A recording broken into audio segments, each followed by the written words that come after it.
eu vou te contar um segredo. O que a mídia não está dizendo para você e o que a STF não quer que você saiba sobre essas mensagens vazadas do Mauro Cid. Nessa análise, eu vou mostrar para você duas coisas. Primeiro, qual que é a nova narrativa da grande mídia que incorpora a narrativa da PF, da PGR, do STF sobre as mensagens vazadas de Mauro Cid. E, em segundo lugar, eu vou mostrar para você por que essa narrativa esconde um segredo que o STF não quer que você saiba e que pode mudar todo o julgamento da ação do golpe. Bora então direto ao primeiro ponto para entender essa nova narrativa. Qual que é ela? Gente, a nova narrativa é o seguinte. Como eles não conseguem negar as provas apresentadas pela revista Veja, que mostram que o Mauro Cid mentiu no acordo, mentiu no interrogatório e ainda violou as medidas cautelares impostas pelo Moraes ao vazar detalhes da sua delação por meio do Instagram da sua esposa, aí a PF, a PGR, o STF passaram a dizer na imprensa inteira que uma eventual anulação do acordo de colaboração do Mauro Cid não vai comprometer as provas colhidas da investigação e que tudo continuaria do jeito que está. Ou seja, na verdade, quem se prejudicaria mesmo com tudo isso seria o próprio Mauro Cid, que perderia todos os benefícios do acordo, poderia voltar até para a prisão, ter os seus bens bloqueados, amargurar a mesma condenação alta dos mais réus, mas só ele que seria punido. O Cid seria punido, mas tudo que o Cid falou contra os demais réus, todas as provas, seriam integralmente mantidas. Ou seja, basicamente o que eles estão dizendo, o que eles querem que você acredite, é que se a delação do Cid cair, só quem se ferra é o próprio Cid, e que nada mais muda nesse processo. Mas isso, será que bate com a realidade? Será que essa nova narrativa aí do STF, incorporada aí pela grande mídia, é verdadeira? Eu vou mostrar para você que não, examinando com você 3 situações ou encaminhamentos possíveis a partir do vazamento das mensagens do Cid, e um deles se aplica a qualquer cenário. Bora lá então. Em primeiro lugar, o STF e a PGR eles podem rescindir o acordo do Mauro Cid por conta de um descumprimento do colaborador. É como, gente, a rescisão aqui de um contrato de aluguel, que mantém válido tudo o que aconteceu até agora, todos os pagamentos do aluguéis. Nesse caso de rescisão, as provas continuam válidas, porque o acordo lá atrás continua válido. Mas é claro que as provas vão perder o valor probatório, porque elas têm que ser confrontadas com as novas informações que vieram à tona. Mas o ponto central aqui é, o acordo, o contrato, ele é reconhecido como válido até o momento da rescisão. Então, tudo que foi feito nesse entretempo, desde a assinatura do acordo até agora a rescisão, tudo que aconteceu nesse meio tempo é considerado como válido. Contudo, a força probatória do que ele disse que deve ser confrontada com as novas informações que vieram à tona. Uma coisa é um colaborador, é claro, que disse tudo 100% verdadeiro no seu acordo, que entrega várias provas de corroboração ou que confirmam o que ele disse, e ainda tudo o que ele diz bate com o que é encontrado durante a investigação. Uma outra coisa é um colaborador que mente desde o começo, omite fatos, muda versões várias vezes e não entrega praticamente nada em termos de prova de confirmação ou corroboração.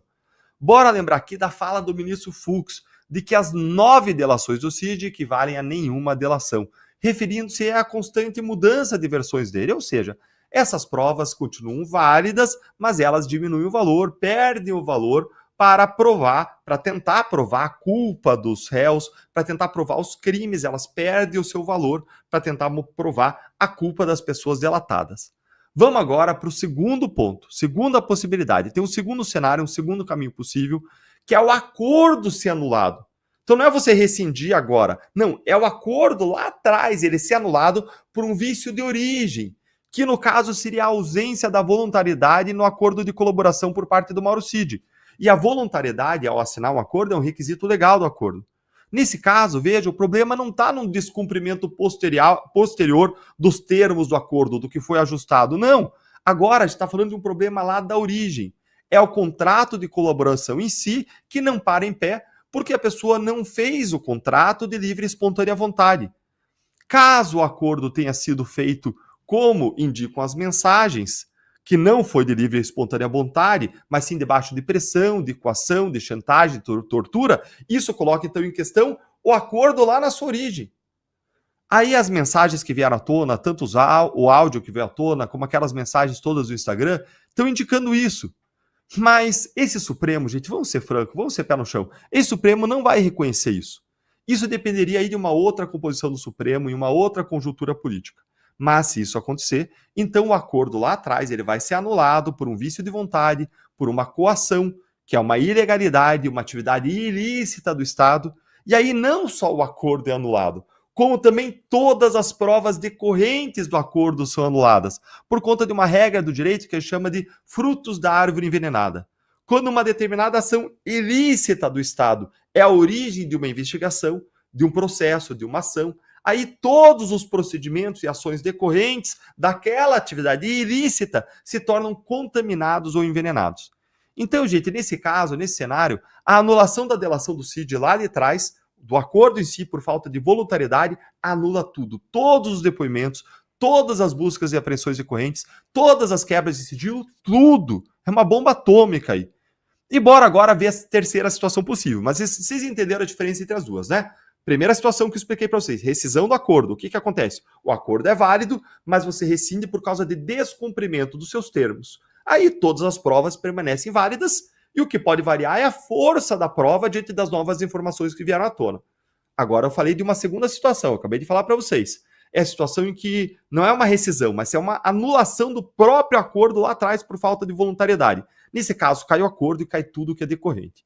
Vamos agora para o terceiro cenário. Em terceiro lugar, o STF ainda tem uma terceira opção, que é considerar o acordo válido, caso o Mauro Cid tenha feito o acordo de livre e espontânea vontade, contudo pode decidir anular um ou outro termo de depoimento por considerar que alguns especificamente foram obtidos por meio de coação. E aí esses depoimentos específicos são derrubados individualmente. Eu acho essa opção menos provável, mas ainda assim é possível. Mas percebam aqui em tudo isso que eu falei, uma coisa super importante que vale para as três hipóteses, para os três cenários que eu coloquei para vocês. O que é, Deltan? Nas três situações ou possibilidades que eu trouxe, existe uma questão presente e inafastável, gente, que é o fato de que as mensagens vazadas, elas enfraquecem o valor dos depoimentos do Mauro Cid. E isso tem sim, ou melhor, isso deve ter impacto profundo na ação penal, que vai para além do Mauro Cid e que pode beneficiar sim o Bolsonaro e os demais réus. Vejam, o valor probatório do depoimento de um colaborador, de um delator, sempre é relativo. Por quê? Porque ele pode estar delatando só para levar a própria pele e jogando a culpa nos outros. Então o valor do depoimento sempre é relativo, sempre é enfraquecido. Mas, depois dessas mensagens virem à tona, aí sim, parece a mim que viraram nada. E na Lava Jato, a gente sempre tomou isso em conta. O valor do depoimento do delator é sempre relativo. Por isso que precisava de prova de corroboração. Precisava ir buscar documentos de contas no exterior para mostrar a propina entrando, saindo e por aí vai. Então agora, o depoimento do Cid dado não tem como dar valor mais. Deixa eu resumir para vocês o que eu disse. A narrativa da mídia supremista é que com tudo que veio à tona, só quem perde, veja bem, é Mauro Cid. Mas nisso não é verdade. O valor da prova cai lá embaixo. E mais, uma justiça séria, além de cair o valor da prova, analisaria ainda anular todo o acordo ou depoimentos específicos. Isso está te ajudando a entender? Olha, qualquer dúvida, deixa aí nos comentários. E se está ajudando você a entender, senta o dedo no like para mais gente entender e saber o que a grande mídia não vai te contar.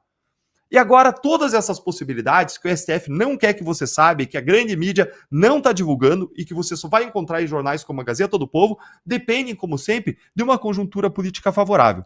Porque o STF não vai avaliar o que é mais certo ou mais justo, mas o que lhe convém. Então, uma anulação do acordo, por exemplo, depende de ter uma direita de volta no poder em 2026 e de uma nova composição do Supremo e até do Senado, né? Do jeito que tá, gente, com esse Supremo aí, a lei não vale mais nada. Eles querem condenar e pronto. Conta aí para mim sua opinião. Você acredita que a delação do Cid ainda vai ser anulada, ainda que no futuro, daqui a 2, 3 anos? Conta aí para mim nos comentários.